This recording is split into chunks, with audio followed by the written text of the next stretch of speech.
In this video, we're looking at if you've had an RTX 3080, been looking for an upgrade anywhere near its original MSRP, it's been hard to find much of an upgrade, to be honest, with the massive price increases that came with the 80 class after this. But AMD's 9070 XT is offering a big performance boost. Here we're looking at Horizon Forbidden West at max settings 4K, using quality level upscaling. We're seeing 96 FPS on the 9070 XT versus 68 on the 3080. The 3080 is very usable here. This is a 41% performance boost, and wait a second though, we should talk about this upscaler for a second. This is DLSS 3 versus FSR 4. I'm not using frame generation here. This is the upscaling algorithm. So this is really DLSS 3.7.1 versus the newer FSR 4 algorithm. And while, this isn't really a pinch and zoom kind of FSR 4 review video, I've already made one of those. FSR 4 looks as good or maybe a little better than DLSS 3.7.1 upscaling. Now DLSS 4, which isn't natively integrated into this game, so I'm not testing it here, does look slightly better than FSR 4, but it's FSR 4 has reached a point where it is extremely usable, which is really good to see. It's not available in as many games, although there's ways of modding it in and things like that. But if the main reason you were a little concerned about upgrading to AMD from an NVIDIA GPU was the lower quality upscaler, FSR 4 is bridging that gap. Again, would like to see a little broader support. Now, so anyway, that's a pretty interesting, development if you're considering the upgrade to the AMD cards. Now, I'm going to go ahead and I've noticed that I had a little typo here. So in the next comparison here, this says 3. My forehead says FSR 3. I failed on typing that in. I put a 4 there. Sorry, guys. Anyway, rather than re-render the entire video, just there's a 3 here, okay? So this is DLSS 3 versus FSR 3 at the quality settings. The main reason I wanted to run this back is, first of all, now, you'll probably notice that the hair and things in motion, there's more ghosting on the bow in the background, things like that. FSR 3 doesn't look as good as DLSS 3. So to kind of remind you of that, FSR 4 was a big upgrade. And also, FSR 3 performs a little better than FSR 4 did, though. So notice the 9070 XT is now 49% faster, but I would use the FSR 4 algorithm. Anyway, gonna move my head out of blocking that now. And now let's just look at what if we actually do a like-for-like comparison. This is 4K very high settings, and we are not using any upscaling. Here, you'll notice that the 3080 is now hitting 50 FPS. The 9070 XT is at 76. That puts it 52% faster. And this is a pretty big difference. This is very, the difference between a somewhat usable but not great native 4K experience and a very usable native 4K experience. That being said, I think I would be using DLSS quality or FSR 4 quality at least if it was me choosing the settings in this game. So that's why I will be testing DLSS in this video when we're at frame rates where I think it would be reasonable to kick it on. Now, if we're on 1440p instead at maximum settings, I think it does make sense to use both of these at native resolution because the 3080 is delivering 78 FPS here, and the 9070 XT is delivering 121. That puts it 55% faster. Another thing I should mention here is this is the 12 gigabyte version of the RTX 3080. Performance-wise, it's about the same as the 10 gigabyte version. It's only like 3% faster, but it does mean it's easier for me to match graphic settings here because the 10 gigabyte version is running out of VRAM in a lot of situations where the 12 gigabyte one can get by here. So this is helping us do matched settings, but realize if you had the 10 gigabyte version of the card, you might be having to tune down texture settings and things like that in some places where my 12 gigabyte card isn't having to do that. Anyway, at 1080p very high settings, both cards are doing great, 104 FPS versus 150, but that being said, the 9070 XT is 44% faster, so it is a significant lead for the 9070 XT, despite the fact that you'd still be having a very good experience on the 3080. Now, what resolution to test? In this video, I'm testing 1080p, 1440p, and 4K, because I think all of those could have been reasonable choices for an RTX 3080 when you bought it. It could be a high refresh rate 1080p, esports kind of card, or a 1440p card, very at home there. But again, at the time, it was one of the most powerful 4K graphics cards out there as well. Now, speaking of the VRAM issue, though, if we jump to Indiana Jones and the Great Circle and we play at 4K Supreme, and by the way, this game does always use ray tracing. This has ray tracing enabled. The 3080 3080 runs out of VRAM. However, if I turn down the texture settings one notch, it gets to playable frame rates and still looks about the same, to be honest. And we're getting 106 FPS versus 79, so the 9070 XT is only 34% faster here. If we allow the 12 gigabyte VRAM buffer, fix. But that's less of an advantage than we saw in the non-ray traced game with Horizon Forbidden West. If we go down to 1440p, then the 12 gigabyte VRAM buffer does seem to work out here, at least in this section of the game, and the 3080 can hit 90 FPS. It's doing great. The 9070 XT is doing 16% better at 104 FPS. So the fact that the lead here is a bit lower than it was on the 4K settings, even once we got them working, indicates that the 12 gigabytes of VRAM may have still been an issue even at the reduced texture settings at 4K. Now, if we drop down to 1080p Supreme settings, we're at 111 FPS on the 3080, so it's doing great, but the 9070 XT is 16% faster at 129.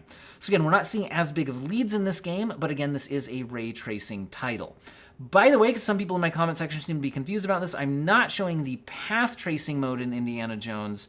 I'm showing the Supreme settings, which is the highest setting that does not include the full RT or the path tracing mode. Now, I do want to test out some path tracing. I just want to do a variety of games for ray tracing, and Indiana Jones and the Great Circle requires you to use ray tracing even if you don't choose to use path tracing. So I showed that there. Now, in Cyberpunk, I'm just choosing to do a path tracing test. Just be aware you could choose to use much less demanding settings. And in fact, I think you would want to, especially if you were at 4K, because here at 4K RT Overdrive DLSS Transformer model, that's a DLSS 4 model versus FSR 3 in the performance mode, because this game doesn't have an FSR 4 update, although you can mod it in using Optiscaler. If we go with what's actually available in the game, here we are, but neither GPU is doing great. The 3080 is at 29 FPS, the 9070 XT is at 35, although I will say it's delivering a worse image quality using the FSR 3 upscaling. Just look at like the palm tree branches, the fans in the background, all of that. Looks noticeably worse on the right-hand side of the screen. But again, only 35 FPS, that's a 21% lead, which means its ray tracing performance here is better than the 3080s, but the overall experience wasn't very usable. At 1440p, trying to use the path tracing RT Overdrive mode, using quality level upscaling, the RTX 3080 can hit 37 FPS, and the 9070 XT can hit 44. Although again, this is one of those, it's not apples to apples image quality comparison.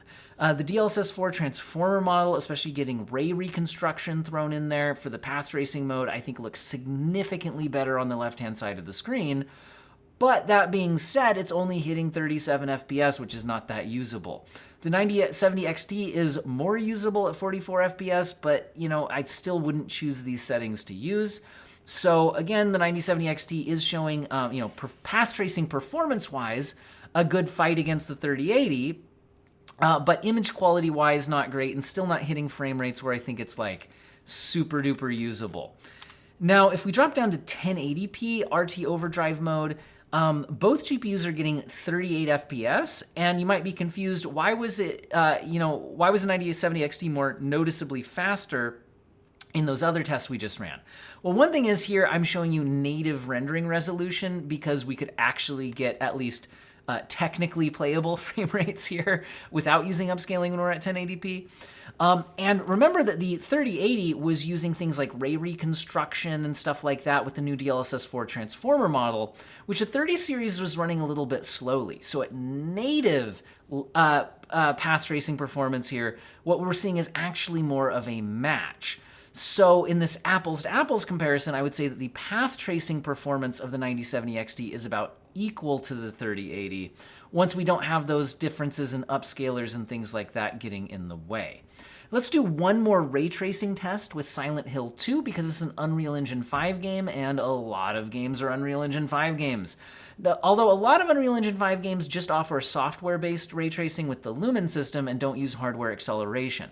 Silent Hill 2 offers an RT mode, and here we can see that both GPUs do well here. The 3080 is at 64, the 9070 XT is at 76, although it is only 1080p resolution. The 9070 XT is 19% faster. So again, another win in ray tracing. Now, the 1440p results are a bit less impressive for both GPUs. The 3080 is hitting 47 and the 9070 XT is hitting 55. So it's a 17% lead for the 9070 XT, but maybe not the frame rates that you would want to play at. This is a very slow-paced game, though, so arguably you could choose to use these settings. You might want to actually use quality level upscaling, though. And that gets the 3080 up to 66 FPS and the 9070 XT up to 77. That's a 17% advantage for the 9070 XT, but I will once again say that the DLSS upscaling to me looks noticeably better. If you look at things like the objects disoccluded as like the arms are swinging, look at the hair and things like that, I think FSR 3 looks noticeably worse, and this game does not, as of the time of my testing, have an FSR 4 integration available.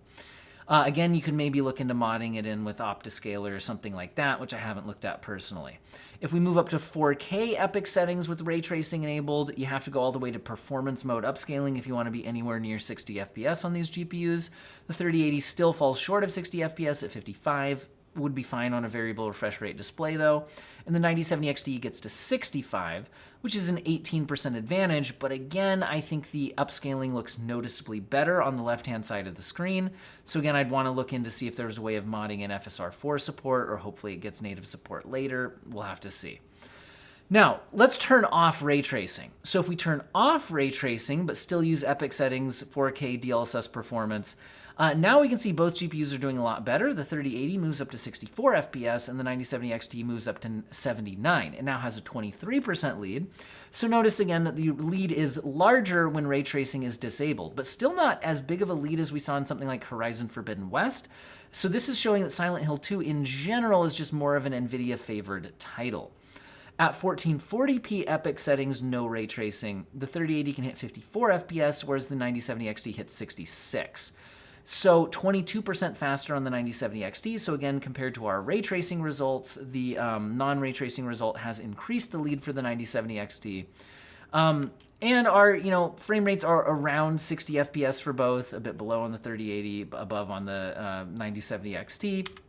But you might want to kick on quality level upscaling here. That gets the 3080 up to 75 FPS and the 9070 XT up to 97. And its lead grows to 29% here. Although once again, I do think that DLSS 3 upscaling looks better than FSR 3 upscaling. So there's an image quality advantage for the 3080 here, while the frame rate advantage is noticeably in the 9070 XT's favor. At 1080p epic settings, I don't think we need any upscaling. The 3080 hits 74 FPS, and the 9070 XT hits 94. So a 27% advantage here for the 9070 XT. However, if we jump to a less NVIDIA-favored game and actually switch over to a more of an AMD-favored game, Call of Duty Black Ops 6, 1080p basic settings, we see the 9070 XT hitting 302 FPS, putting it 47% ahead of the 3080, which is getting 206. However, there's actually a lot of parts of this benchmark run where the 9070 XT is actually running into system limitations and being a bit CPU limited or system bottlenecked, if you want to think about it that way. So as we move to 1440p resolution, you'll notice that the 9070 XT is able to stretch its lead to 64% at 252 FPS average versus 154 on the 3080. But again, this, just like Silent Hill 2, was a bit of a NVIDIA-favored game. This is definitely more of an AMD-favored game when you look at it compared to general averages and what you would expect. So don't expect a 64% lead in most games, but there is one here, and that's a pretty big advantage. However, I think it's important to note that the 3080 is still getting 154 FPS, and that's without even kicking on upscaling, so it's not like you aren't getting good performance here. Now at 4K, we're seeing the 9070 XT 59% ahead at 149 FPS versus 94 FPS on the 3080. Do notice that all of my Call of Duty testing here is using the basic preset because this is a competitive online game. In general, I recommend, and I think many people do, turn down graphic settings in competitive titles. Oftentimes this can help with the competitive edge, for one thing with performance, but also just with decluttering the environment. Sometimes somebody could hide in a bush on extreme settings, but maybe that bush doesn't even exist on the basic settings. I'm not saying that's necessarily just the case for Call of Duty, but just competitive games in general. you're often at a competitive advantage if you turn down the settings a bit. Now, let's move to God of War Ragnarok, where at 1080p Ultra settings, we're seeing the 9070 XT hitting 130 FPS and the 3080 hitting 98. That puts the 9070 XT 33% faster in this title, but notice that both GPUs are getting a very good experience at 1080p max settings in this game. If you're playing at 1440p, the 3080 is still doing very well at 71 FPS, but that being said, the 9070 XT is 49% faster at 106 FPS, so definitely a noticeably smoother experience, even if, again, it's important to note that the 3080 is still getting a good experience here. At 4K Ultra settings, the 9070 XT is hitting 69, which is very nice, and the 3080 is hitting 50, which is objectively less nice. It's a 38% advantage for the 9070 XT, and this game does support upscaling, and I think especially, at least on the 3080, you would want to use it. This game also has FSR4 support. So here we're seeing the 9070 XT hit 89 FPS with FSR4, and the 3080 is hitting 72. That's a 24% advantage for the 9070 XT. So notice its lead dropped when we have the upscaling enabled, because generally FSR4 is a bit heavier of an algorithm than DLSS 3. So do keep that in mind. It still ended up with the lead, though. And if we look at another Unreal Engine 5 game here, last one we looked at was Silent Hill 2. This is Hellblade 2. We see at 1080p high settings, and I should specify high is the highest graphic settings available in this game. It doesn't go beyond that. We see both GPUs doing well. The 3080 is at 73, and the 9070 XT is doing even better at 108. It's a 48% advantage for the 9070 XT, but again, it's not like the 3080 is putting up bad results here. At 1440p high settings, the 3080 is at 55 FPS and the 9070 XT is at 78. 42% advantage for the 9070 XT. But again, the 3080 is very usable at 55 FPS, especially this being a very slow-paced game. There's a lot of just slowly walking and looking at things. 55 FPS is perfectly usable there. If we move up to 4K high settings, the 3080 is only hitting 33 FPS, and the 9070 XT is only getting 45. That's a 36% advantage, and this is a slow enough paced game that you could play at these settings, but I think on both GPUs it would make sense to upscale. And here we're getting, with DLSS 3 and FSR 3, because again, at the time of my testing, there was no FSR 4 support in this game yet. The 9070 XT is now up to 75 FPS, and the 3080 is up to 54. Again, both of these are very usable in this slow pace of a game, but the 9070 XT is 39% faster. It is going to be a noticeably smoother experience. And while FSR 3 at the quality settings with the 4K output looks okay, I do think like the hair in motion as objects, the edges of the character as objects are disoccluded, the image quality advantage would go to DLSS here, in my opinion.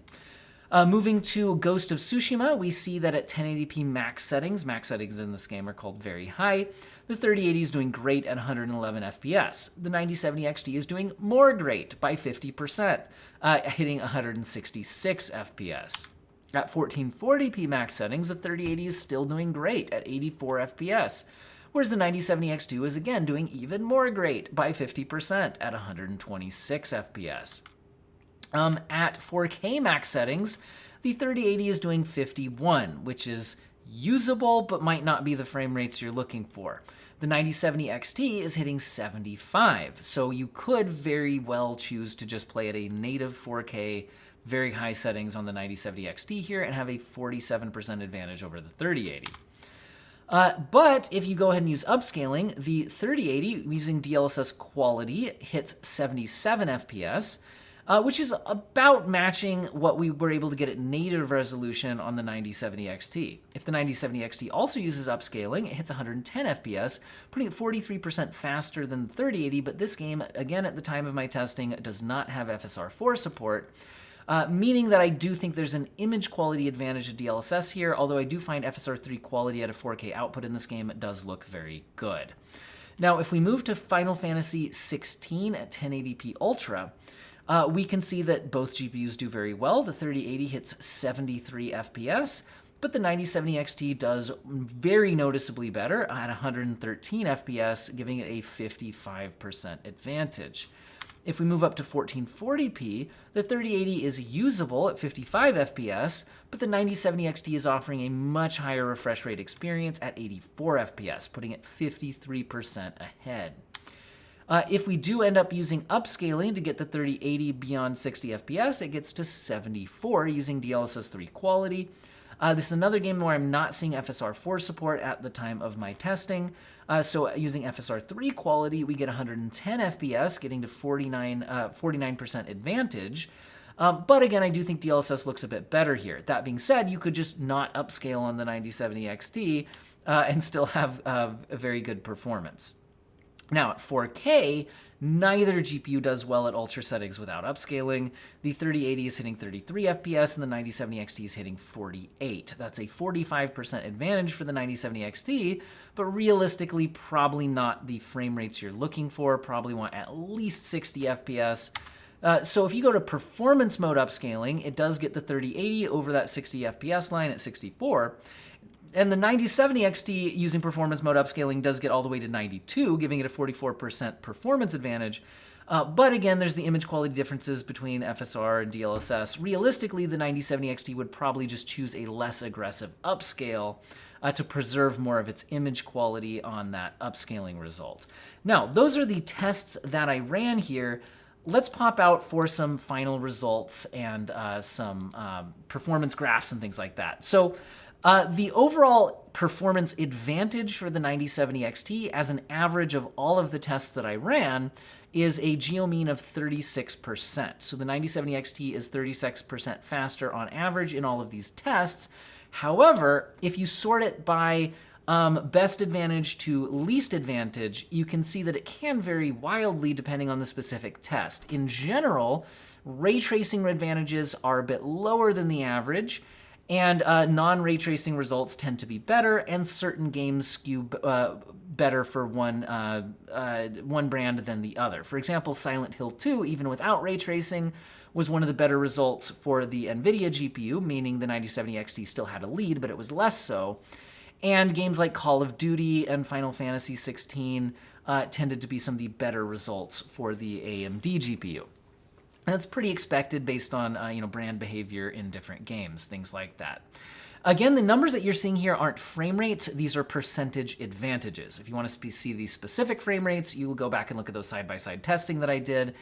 But if you instead would like to see this split out as just ray tracing versus no ray tracing, it looks like this. So if we only look at the ray tracing results, we can see that on average, the 9070 XT was 17% faster. That being said, there was a tie when they were both using no upscaling and doing RT overdrive in Cyberpunk. That's a path tracing game. However, in lighter ray tracing workloads like Indiana Jones, we were seeing more like 16, 17% faster, and same kind of deal in Silent Hill 2.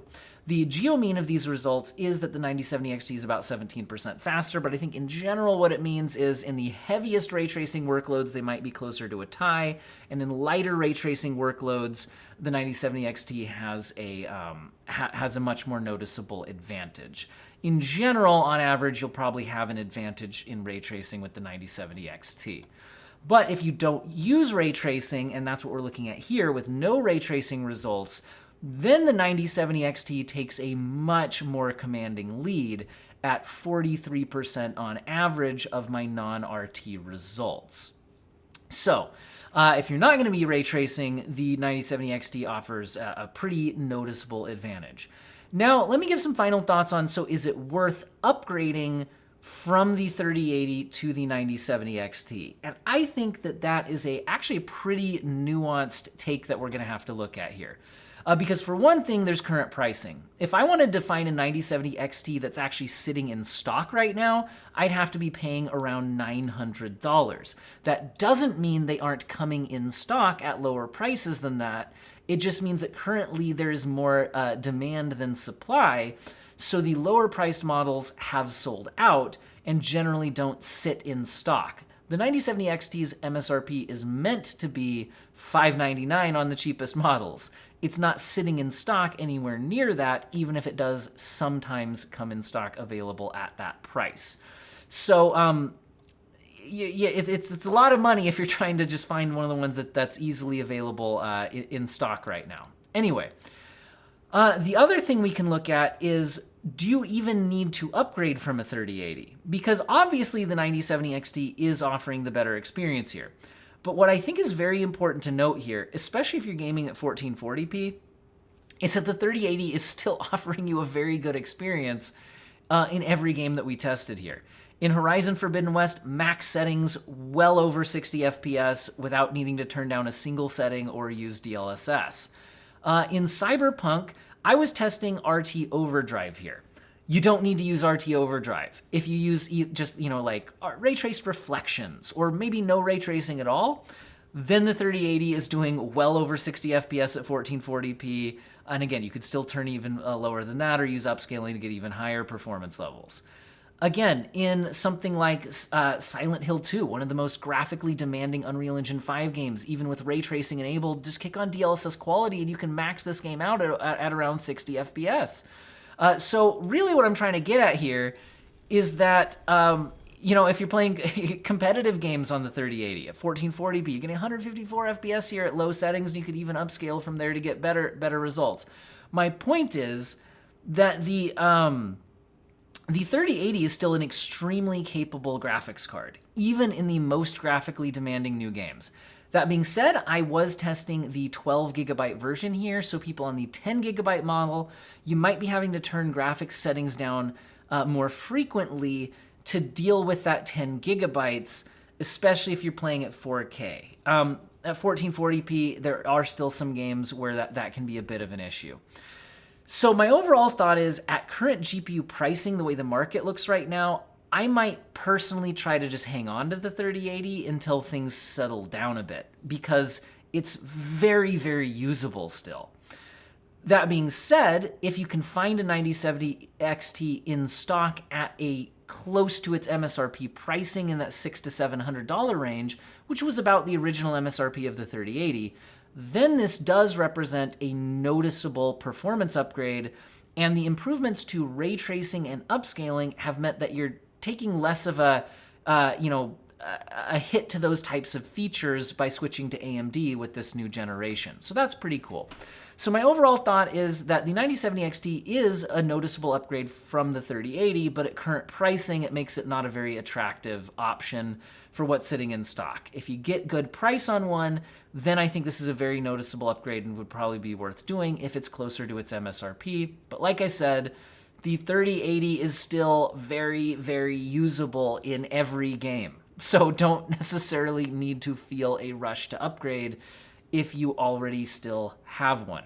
It's oftentimes just fine to wait for something better if you're still getting a good experience in what you have. That being said, if you have the money to upgrade and you find a reasonable deal, it is a noticeable upgrade to go to the 9070 XT. Hopefully you found this video useful and or interesting. I do tons of other head-to-heads with these GPUs, other GPUs, as new GPUs come out, more head-to-heads with those, all of that. And I do monthly GPU pricing updates, so you can stay tuned to that as well if you want to keep an eye on, is the GPU market getting any better? Hope you guys found the video useful and or interesting, and I hope all of you have an excellent day.